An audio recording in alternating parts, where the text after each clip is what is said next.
Boa noite, pessoal. Eu sou Ângela Almeida da Silva, psicanalista clínica, e nós vamos falar hoje sobre Melanie Klein, né, essas teorias onde podem ser utilizadas nos relacionamentos abusivos.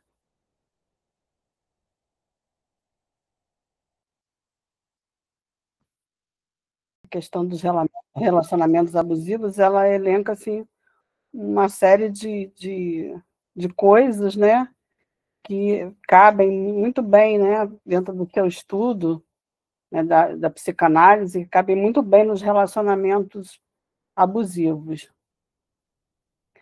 Bom, numa dessas, né, ela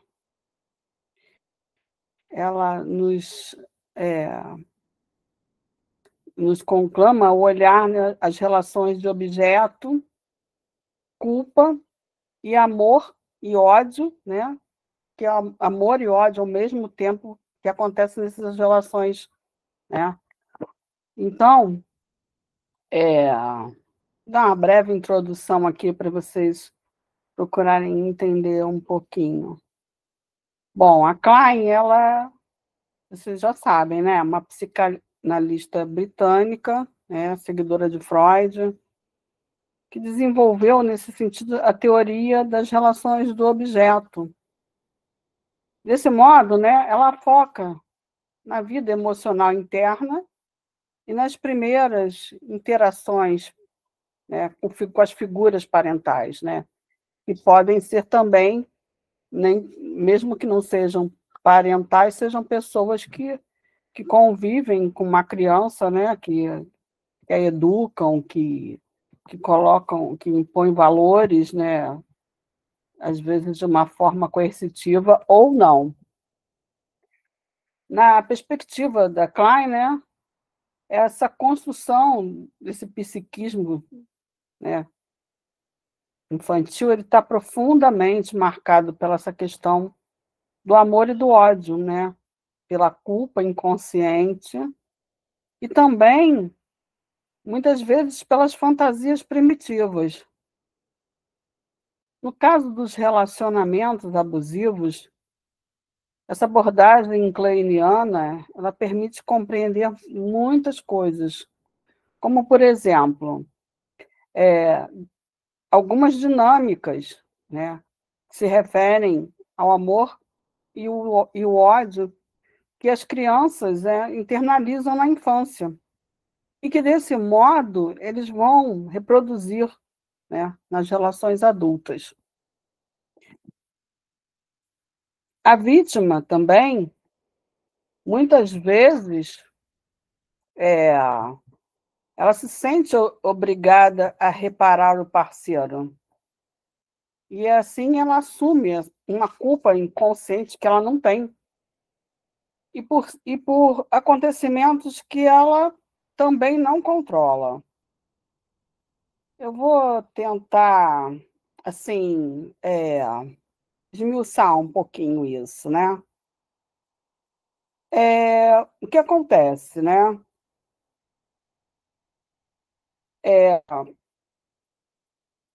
Essas dinâmicas, né, relacionais, especialmente nos contextos abusivos,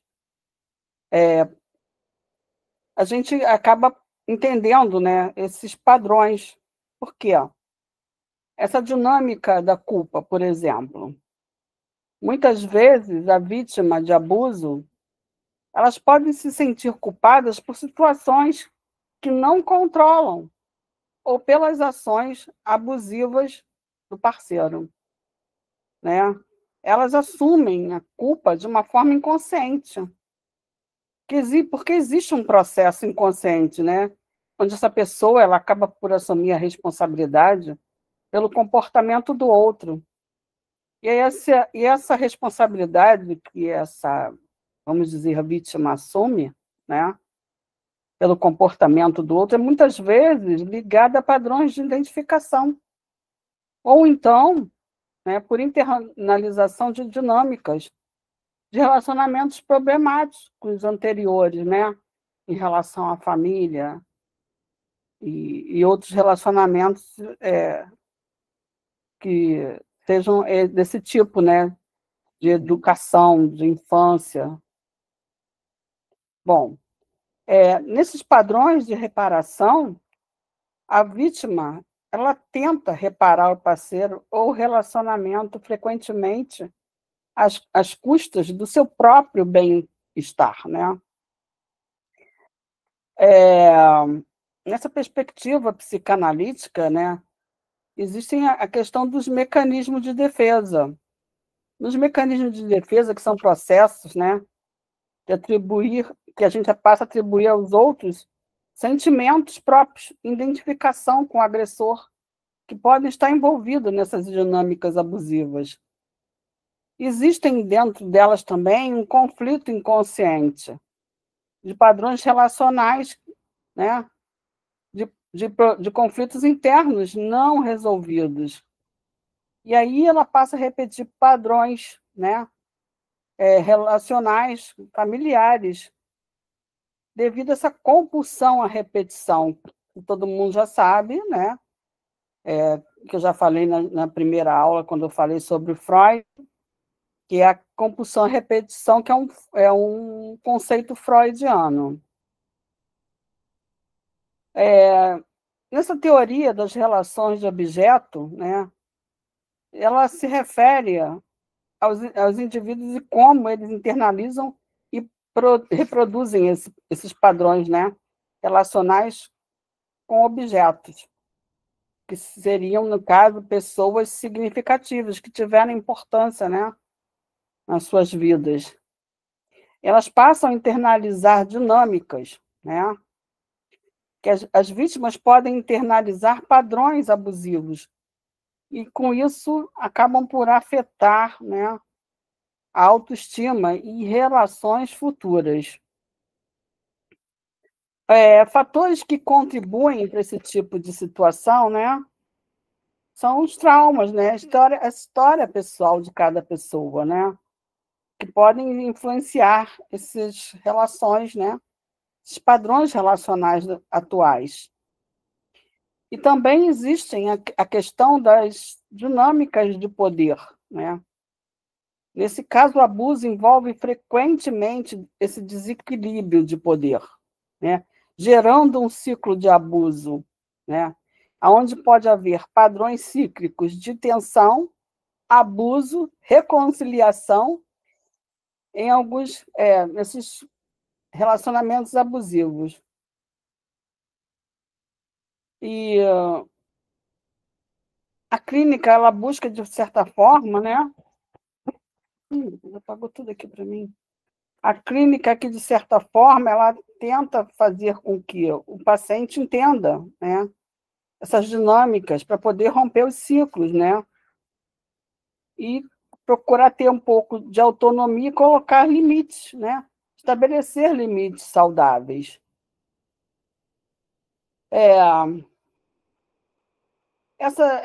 Esse padrão de reparação, gente, né, é que essa pessoa tenta consertar ou reparar o outro, né? Essa tentativa de consertar o parceiro, nessa tentativa, a pessoa pode buscar aliviar sofrimento ou melhorar o outro, né? Ela assume essa responsabilidade, né? E assume a culpa e a responsabilidade por esses problemas que ela encontra no relacionamento ou no parceiro. Existe dentro disso tudo também, né, um cuidado excessivo, comportamentos que podem incluir superproteção ou tentativa constante de agradar o outro, desconsiderando limites, né, onde pode se negligenciar as próprias necessidades em prol do outro. E a maior parte das vezes, quando elas tentam isso, muitas vezes, elas não têm sucesso, né? E correm risco, né, de perder a sua própria identidade. É uma dinâmica, de uma certa forma, de uma codependência, que a pessoa estabelece para si, né, padrões que envolvem excessivamente os problemas do outro. E muitas das vezes, ou a maioria das vezes, ou quase sempre, sacrifica o seu próprio bem-estar. É, esses relacionamentos com pessoas, são com pessoas que têm, né, dificuldades emocionais, para que ela tenha essa, vamos dizer, compulsão a reparar o outro. E ela identifica essa pessoa com as figuras cuidadoras, né? Essa identificação com essas figuras cuidadoras transfere, né, o abuso sofrido na infância, os traumas, para a pessoa com qual ela está se relacionando atualmente. E existem vários riscos com relação a isso, né? Um esgotamento emocional, né? Uma desigualdade relacional, uma negligência de si mesmo. E aí, gente, reconhecer, né, identificar esses padrões é um passo muito importante, né, que se reflete no autocuidado, quando se quer priorizar suas próprias necessidades. E nesse caso, a terapia, né, ela é muito útil para explorar e modificar esses padrões. E, por exemplo, quando uma pessoa, né, pode constantemente tentar acalmar um parceiro irritado, assumindo culpa por coisas fora do seu controle, né? Alguém pode se envolver excessivamente em resolver problemas de um familiar, negligenciando suas próprias necessidades. Então, é muito pesado essas coisas, né? O relacionamento abusivo, como a Cidelis postou aí. E é importante, quando a gente pode fazer com que os nossos analisandos compreendam, né, quando elas estão envolvidas num tipo de relacionamento desse tipo. Bom, a Klein, né, além dela falar, como eu já disse, sobre a culpa inconsciente, né, nesses acontecimentos que ela não controla, o vínculo abusivo também é estruturado por algumas fantasias, né, e como eu já disse também, mecanismos de defesa que protegem o sujeito de sentimentos que seriam intoleráveis na concepção das pessoas, né? Gente, alguém aí tem alguma coisa? Tá tudo certo? Posso continuar? Vocês têm alguma dúvida? Vamos lá então, hein? Tô indo, hein? Bom, a Klein, ela traz para dentro desse contexto, né, a questão das posições esquizoparanoide e depressiva, que ela coloca, né, como duas posições centrais no desenvolvimento infantil, que seja, né, a posição esquizoparanoide marcada por um medo intenso, né, divisão entre bom e mal e defesas projetivas. Já na posição depressiva, essa é marcada por culpa, reparação, é,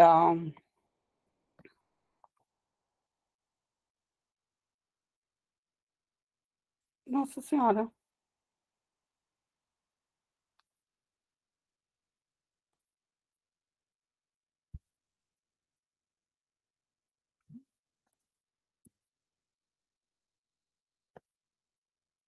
gente, não estou vendo nada aqui, apagou tudo, a live apagou tudo, só um instante.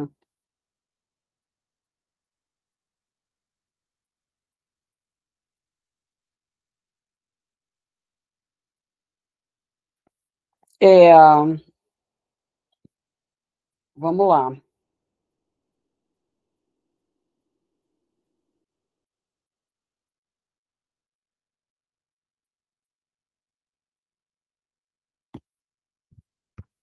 Não consegui ainda, só um momento.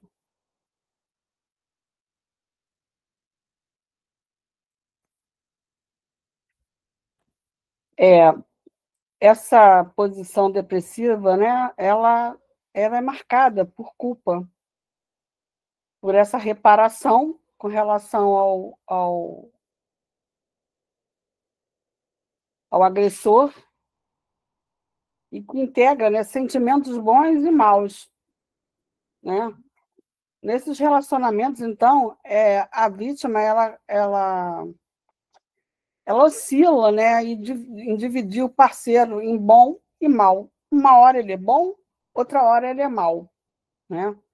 Aí idealiza, nesse sentido, momentos de afeto, porque é, existe uma coisa chamada gaslight, né? Em alguns momentos, o parceiro ele é bom. Em outros momentos, o parceiro ele é extremamente mal. E aí ela confunde, né? E esse tipo de relacionamento entre um momento em que o parceiro é muito bom e outro momento em que o parceiro é muito mal, confunde a pessoa, deixa a pessoa desestabilizada emocionalmente. É, e aí, quando ela idealiza esses momentos de afeto, ao mesmo tempo, ela se culpa pelos episódios de violência. É muito dolorido, é muito sofrido isso. E a posição depressiva, né, na, na vítima, ela ativa sentimentos de culpa, né? Uma culpa inconsciente. E que, dessa forma, nesse sentido, como eu já disse, né, ela quer reparar o parceiro ou a relação. Ela não vê a relação como uma coisa que, na verdade, ela queira terminar. É, de uma certa forma, ela quer que seu trauma seja resolvido. E nessas questões do relacionamento abusivo, a pessoa ela tenta, né, reestruturar esse trauma, mas é muito difícil que ela consiga isso sozinha, ela precisa de acompanhamento. E essa alternância, né, de sentimentos, né, entre essas duas posições, é o que mantém esse vínculo, né? E da mesma forma, essa, essa, essa alternância, ela cria, assim, um ciclo emocional intenso. Uma hora muito bom, muito feliz, muito alegre, porque a vítima, de uma certa forma, está se validando. E, em outro momento, ela é completamente desvalorizada, e aí entra em muito sofrimento, né? Vou dar um exemplo também para vocês. Uma pessoa, né, que mantinha um relacionamento com um parceiro que alterava carinho e agressividade verbal. E que, na análise, ela percebeu que ela projetava aspectos maus do parceiro para ela mesma, para si mesma. E assumia, nesse sentido, a culpa pelo sofrimento, que, na verdade, não era imposto pelo outro. E aí isso é o que reflete, desse modo, assim, essa questão dos mecanismos, dessa posição que a Melanie Klein fala sobre esquizoparanoide e depressiva, que são elas que perpetuam o vínculo abusivo. E aí ela vem falando sobre o amor, o ódio, de uma forma que isso também possa se configurar como uma reparação inconsciente, né? O sujeito, desse modo, ele aprende desde cedo a lidar com esses sentimentos ambivalentes. Ele viveu isso na infância, né? Porque eles coexistiram nessas relações, né? E eles sempre viveram essa tensão psíquica. esse impulso reparador, né, é uma tentativa de ser validado, de restaurar o objeto amado, né? E dessa forma também reduzir essa culpa inconsciente. Essa pessoa, ela acha que para ser amada, né, ela precisa restaurar esse objeto amado, enxergar ele com os outros olhos e reduzir essa culpa também. É muito contraditório, gente, muito contraditório. São relações, assim, dificílimas da pessoa lidar. E aí, né, nesses relacionamentos, o parceiro se torna esse objeto de amor e de ódio. E a vítima acaba por se envolver nesses esforços de reparação, mas sem sucesso, gente. Não consegue. É complicado. Principalmente quando você está lidando com uma pessoa narcisista. Vocês já viram a Cidelis falar muitas vezes sobre narcisismo aqui, e vocês podem olhar novamente as aulas dela, que quem não estava aqui pode ver, e é super interessante. Eu recomendo muito. Vou dar um exemplo. Uma pessoa que mantinha, né, uma relação com uma parceira agressiva. E essa pessoa, ela tentava constantemente compensar falhas que ela percebia. E quando essa pessoa entrou, né, em análise, revelou que ela buscava reparar um objeto interno, recriando, nesse sentido, fantasias primitivas de culpa e reparação aprendidas na infância, né? Bom, gente, quem não quer ser amado, né? E quando esse amor se confunde com sofrimento, e aí ela acaba por criar essas posições, né? Esquizoparanoide depressiva.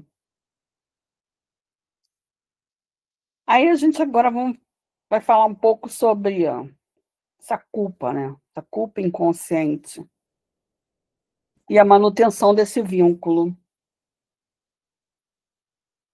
Bom, essa culpa inconsciente, ela desempenha um papel central na questão das relações, né, abusivas, que mantém essas relações ativas, vigentes, correntes, né, que mantém a vítima presa ao seu agressor, né, porque ela acredita inconscientemente que sua ação ou que sua omissão é que causou a agressão. Ela acha que a culpa dessa agressão, do próprio sofrimento, né, ela é distorcida, porque ela acha que ela que é a culpada dessa agressão, né?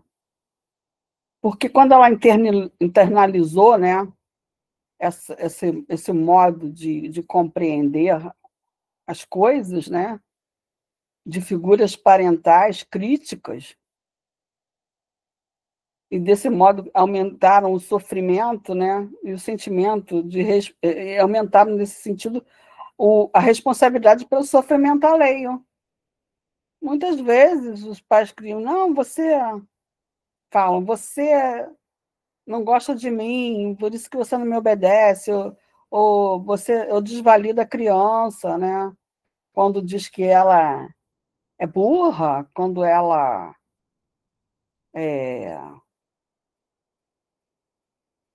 fala qualquer coisa muito crítica, né, com relação à criança, e ela se sente desvalidada. E qual é a forma dela encontrar amor? Né? Tentando, né, compensar, né, reparar. E aí, como eu disse, a culpa, né, ela se alimenta dessas estratégias de submissão. A criança passa a ficar submissa, né, obediente e carneirinha, né, vai lá, sim, sim, tudo ela diz sim. E, nesse sentido, ela acaba por justificar o abuso sofrido, né? E, desse modo, a ruptura de um relacionamento desse calibre É muito difícil. É muito difícil, gente. As pessoas que vivem isso, elas se sentem presas a esse relacionamento de uma forma muito, muito forte. Eu vou dar um exemplo disso, né? Uma pessoa que mantinha um relacionamento com um parceiro controlador. E mesmo, gente, após episódios de agressão, né? Inclusive agressões físicas, as pessoas passam por isso.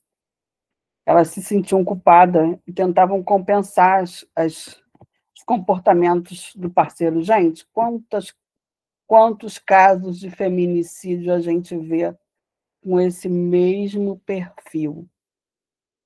As mulheres são tratadas, às vezes existem casos em que homens também são tratados num relacionamento abusivo, mas como a nossa sociedade é uma sociedade patriarcal, né? Tradicional, ocidental, misógina, enfim, a mulher também devido à sua condição física diferente da dos homens, ela acaba por passar por essas agressões físicas. Como a gente viu aí, a moça que levou 60 socos no rosto, a ponto de ficar praticamente, aliás, ficou deformada.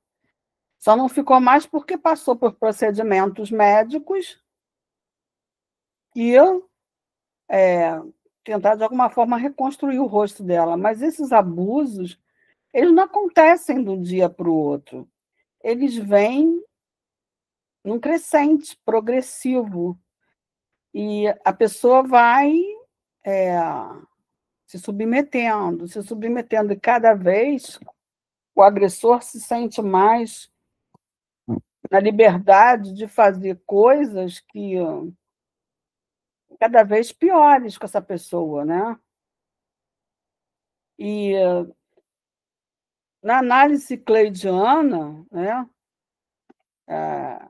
Melanie Klein, ela mostrou que essa culpa inconsciente estruturava essa permanência, né, no relacionamento, mantinha esse vínculo, porque, na verdade, acabavam por reproduzir padrões familiares que essa pessoa internalizou, né? E, e é muito gritante ver como existem casos cada dia mais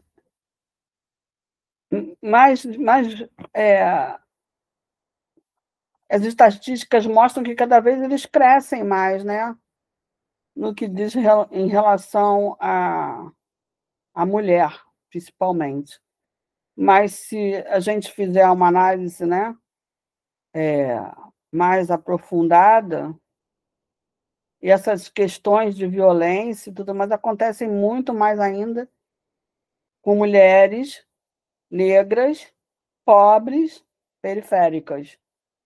Nossa, tudo acontece, olha, tudo acontece com essas criaturas, inclusive serem abandonadas pelos seus parceiros e criarem seus filhos sozinhos.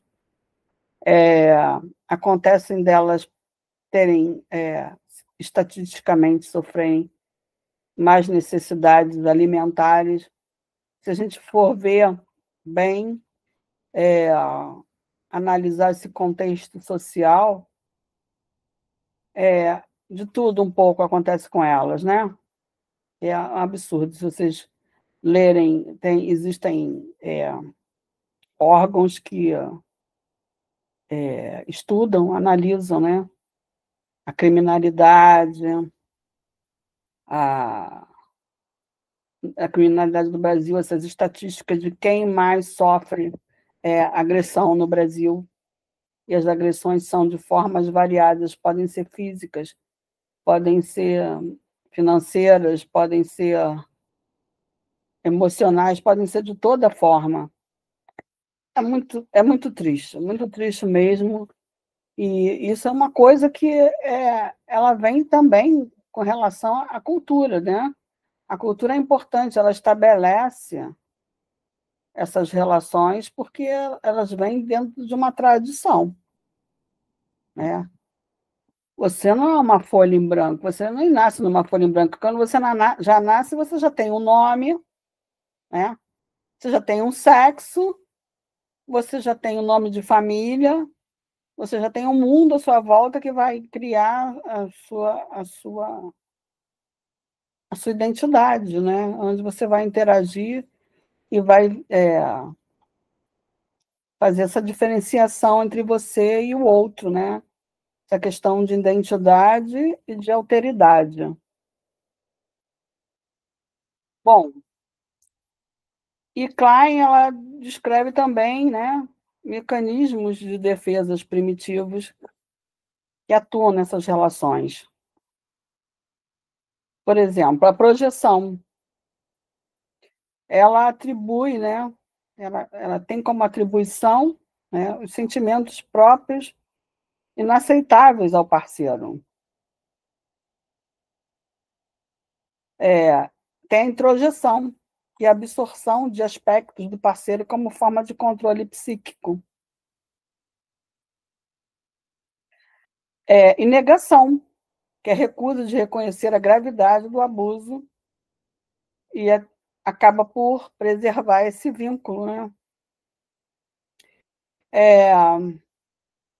Nesse sentido, esses mecanismos, né, de defesa, eles acabam por permitir que o sujeito sobreviva emocionalmente, mas, de outro modo, né, eles também perpetuam essa violência psicológica, que, no fundo criam laços de dependência e existe uma grande ambivalência, né? No momento a relação é boa, de outro modo ela é ruim, né? A pessoa justifica os erros do parceiro e fica submetida a esse parceiro.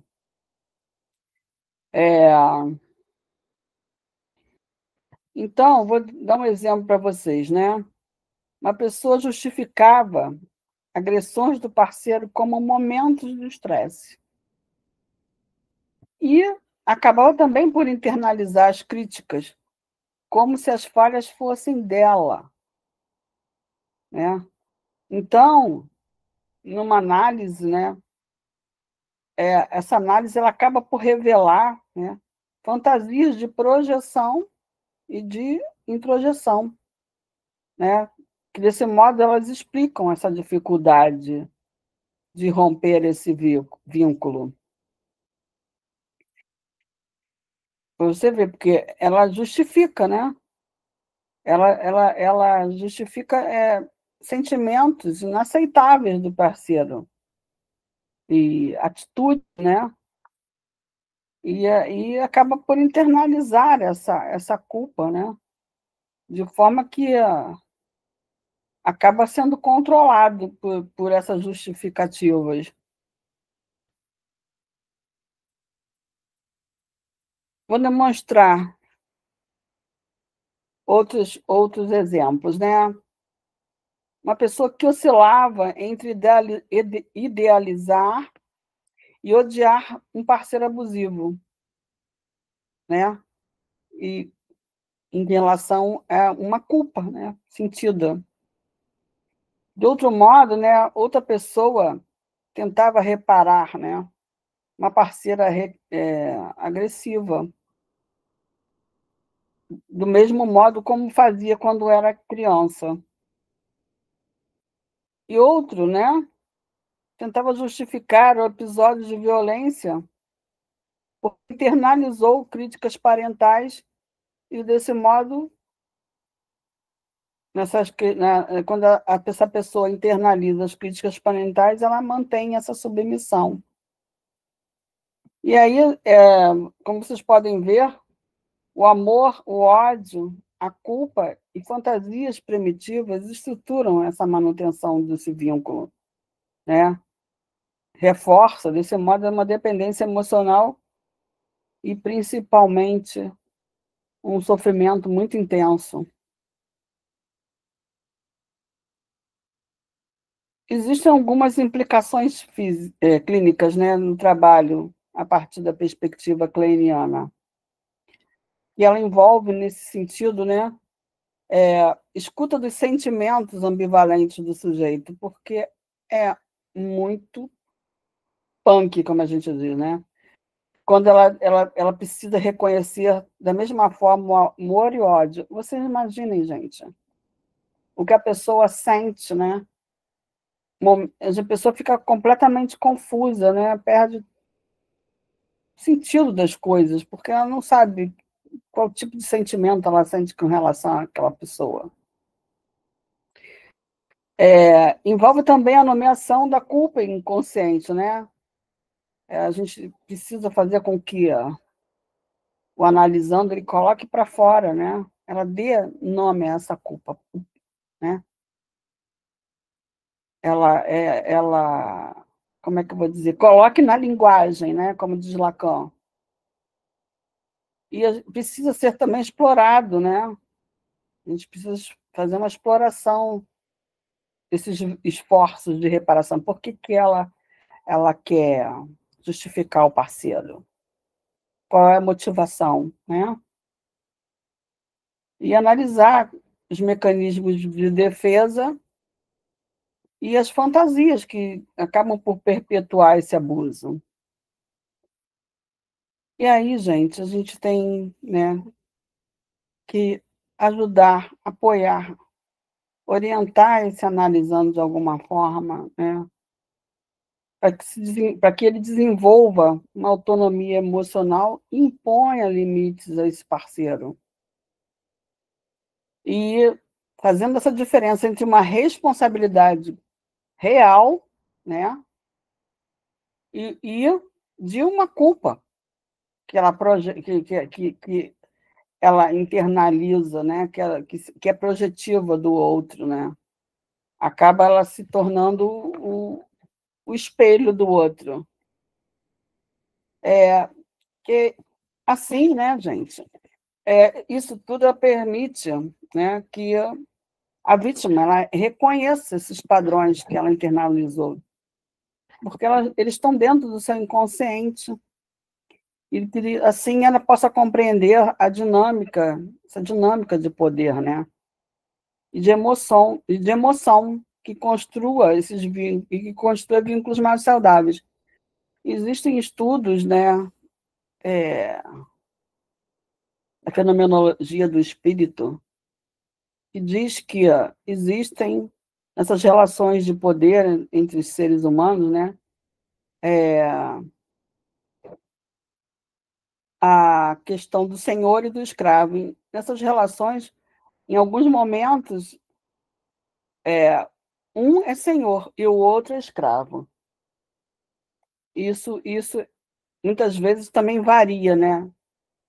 Varia bastante. Eu até. Depois eu digo para vocês quem formulou essa teoria. Mas vamos continuar aqui. Ó. Eu boto lá para vocês, se vocês quiserem saber sobre isso um pouco.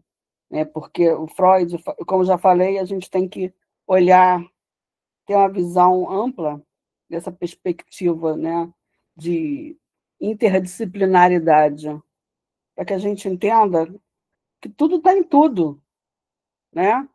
Que quando o Freud também desenvolveu essas,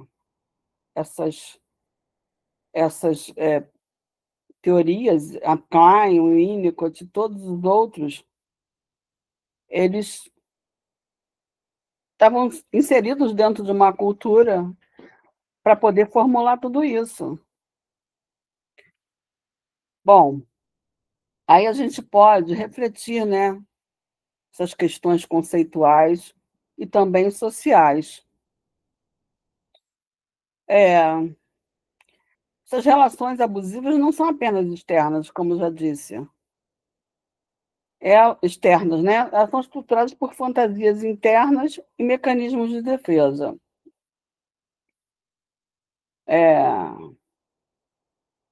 O estudo de Klein ele evidencia, né, porque a Klein ela estuda muito essa questão da infância, né?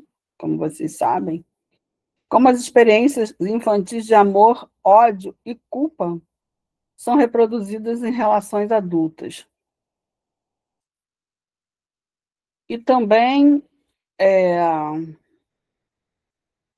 quando existe essa intervenção da psicanálise, né, ela faz com que o sujeito possa compreender que essa culpa inconsciente e a tentativa de reparação são centrais para essa manutenção desse abuso. Né? Porque você se sente culpado, você tenta reparar, né? Você se sente responsável pela atitude do outro. E aí você acaba se mantendo nessa relação. Essa é a maneira, né? O modo com que vai se reproduzindo, né? Essa relação de abuso, quando as pessoas se mantêm nesse sentimento de culpa e de reparação o tempo todo, o que causa uma grande confusão, né, mental na pessoa. A pessoa não consegue identificar em que ponto ela está sendo manipulada, né, agredida, e que aquilo não é amor, é controle. Alguém quer falar alguma coisa, gente? Por favor.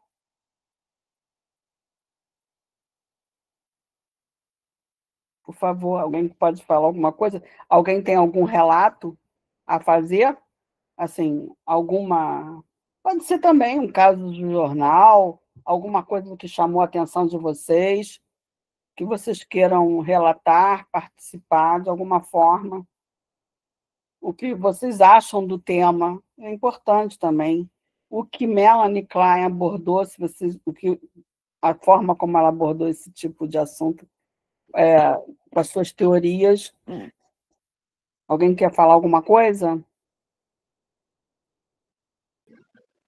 Oi, Ângela, boa noite. Querida. Parece minha carinha aqui. Tá joia? Eu achei interessante isso que você colocou, né? De que a pessoa, ela começa a se sentir culpada pela violência do outro, né? Ela se coloca nessa posição de se culpar de se o outro, né, está me violentando. Talvez eu tenha, de alguma forma, provocado isso. Seria essa a ideia, quando você fala sobre essa ideia do ser e o mal da Melanie Klein? Na verdade, Camila, o que acontece? O agressor, para a vítima, se passa como vítima. E ela se sente como a agressora, mas, na verdade, é uma visão distorcida que ela tem do relacionamento. Porque quando se trata, você sabe muito bem, Camila, quando se trata, então, de uma pessoa narcisista, ela é um mestre em fazer esse tipo de manipulação. Né? Sim.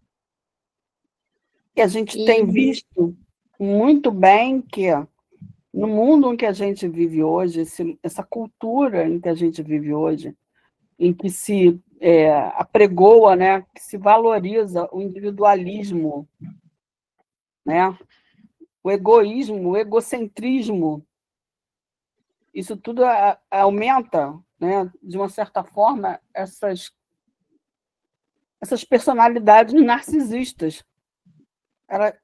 Se elas não são alimentadas, elas são criadas, né? Elas se desenvolvem a partir disso também. Então, é como canso de dizer para vocês, vocês querem saber as coisas, olhem para o lado de fora da janela. E outra coisa que eu achei interessante foi o que você trouxe sobre essa questão do escravo do senhorio, né?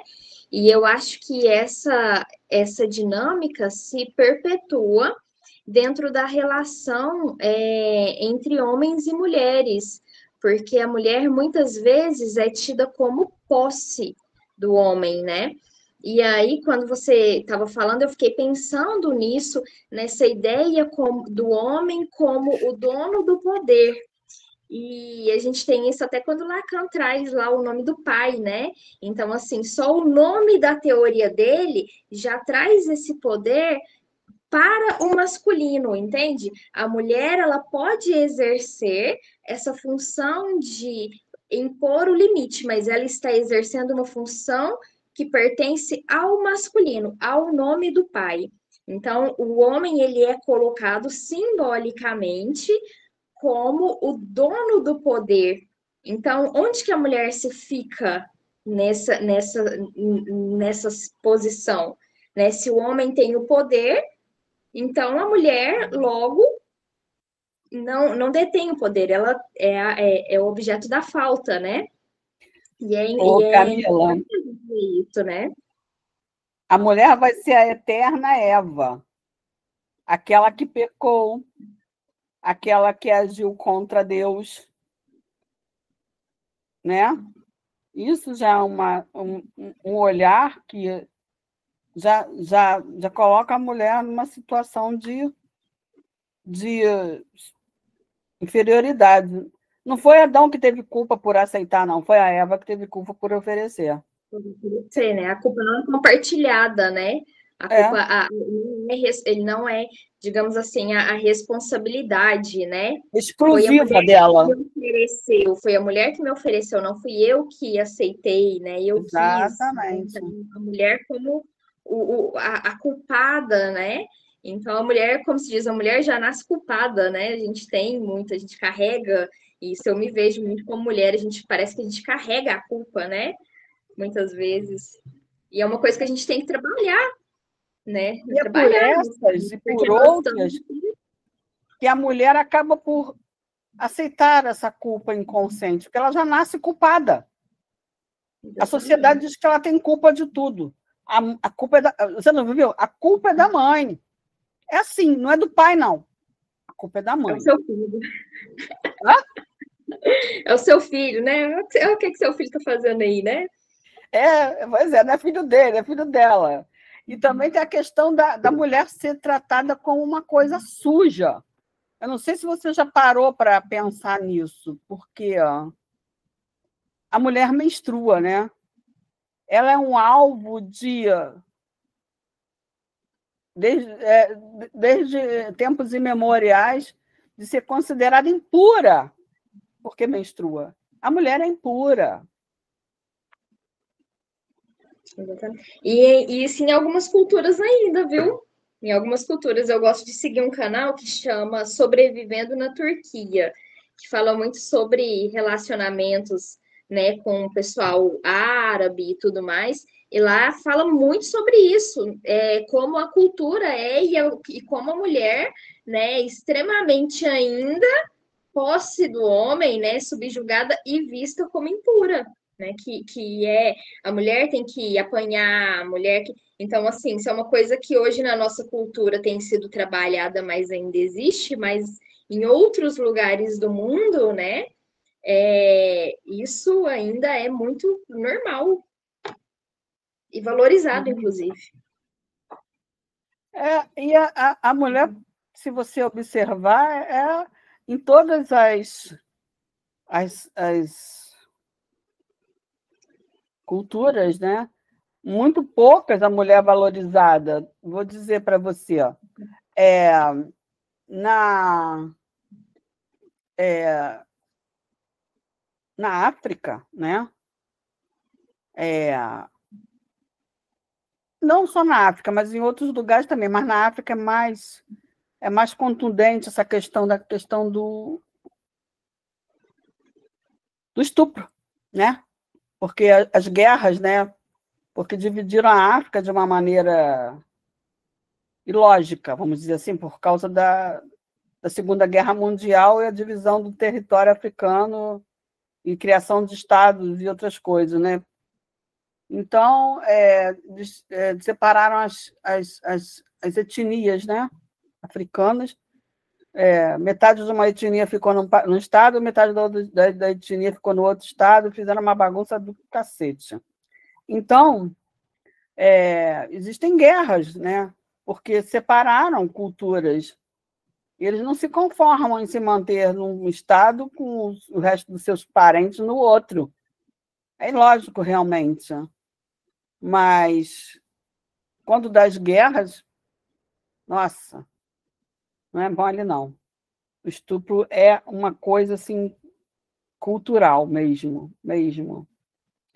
Mas na Europa também sempre existiu muito em relação a isso, principalmente no que diz respeito à Segunda Guerra Mundial. Teve muito, muito também. Mas a mulher, ela, eu não sei, menina, eu acho que ela veio para carregar o mundo nas costas, sei lá, porque tudo é culpa dela, sabe? E aí, e você falando, né? E aí eu acho que tem muito a ver essa questão hoje do aumento das taxas de feminicídio com a mulher começando a ocupar esses lugares onde simbolicamente e historicamente pertencia a homens, né? E aí os homens, muitas vezes, por não. Porque também é um peso, né? Para o homem esse carregar esse lugar. E aí ele tem toda uma masculinidade envolvida, né? Um social do que é o masculino, né? De eu não posso perder essa posição, sabe? E aí essa perda de posição gera uma raiva, um não saber lidar com isso. Então, daí vem todo um trabalho para a mulher e para o homem também opa, você não está perdendo o seu espaço, você não está perdendo o seu lugar, né? Você não precisa dessa imposição para estar dentro do masculino. Então, um trabalho de ambos os lados, né? Então, é bem complexo esse assunto Não, que eu você vou falou, né? tentar, sim, Camila. Eu acho até que a gente pode até se reunir para isso, nós duas, para a gente fazer um novo curso, em que a gente possa falar sobre essa masculinidade que está ficando tão fragilizada, né, nos dias de hoje, porque os homens não estão entendendo onde é que está o seu lugar, né? Eles tinham um lugar, né, estabelecido, estruturado, fundamentado, mas eles já não estão mais conscientes do seu lugar no mundo, né? Estão perdidos, desorientados. É isso mesmo. A gente, Obrigada, Angela. a gente pode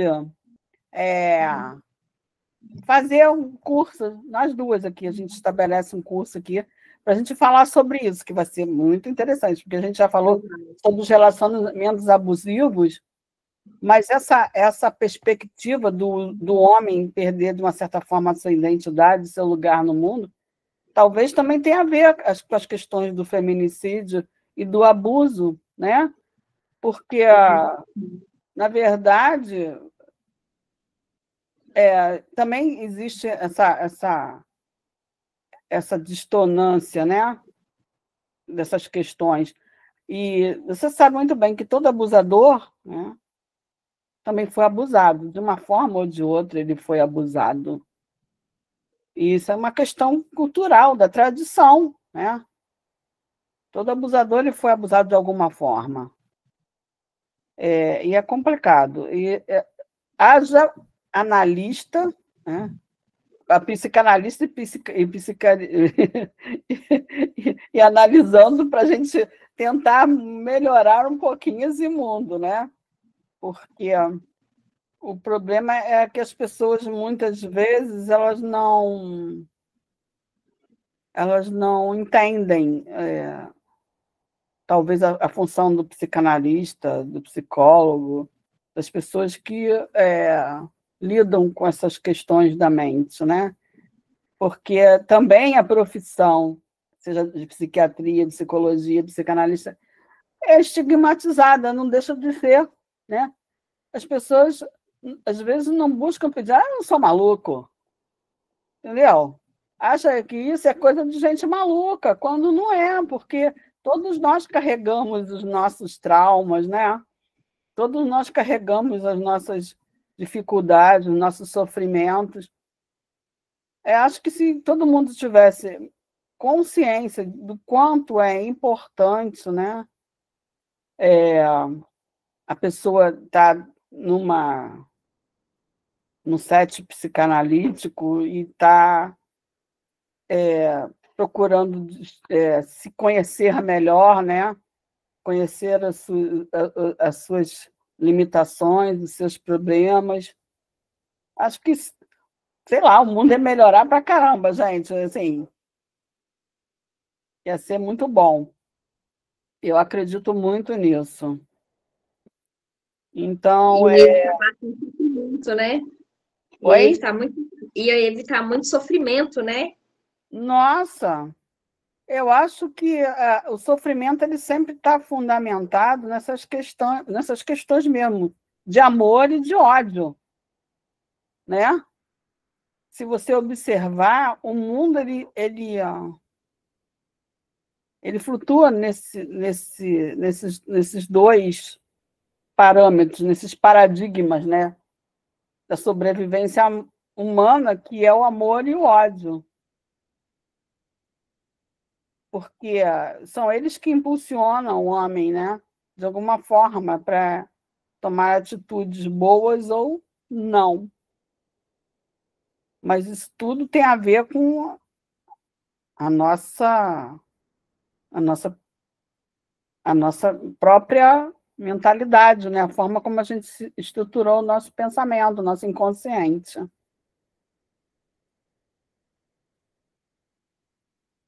É, se quiserem continuar a conversar, a gente pode, mas se você quiser parar a gravação, você pode, já deu a hora.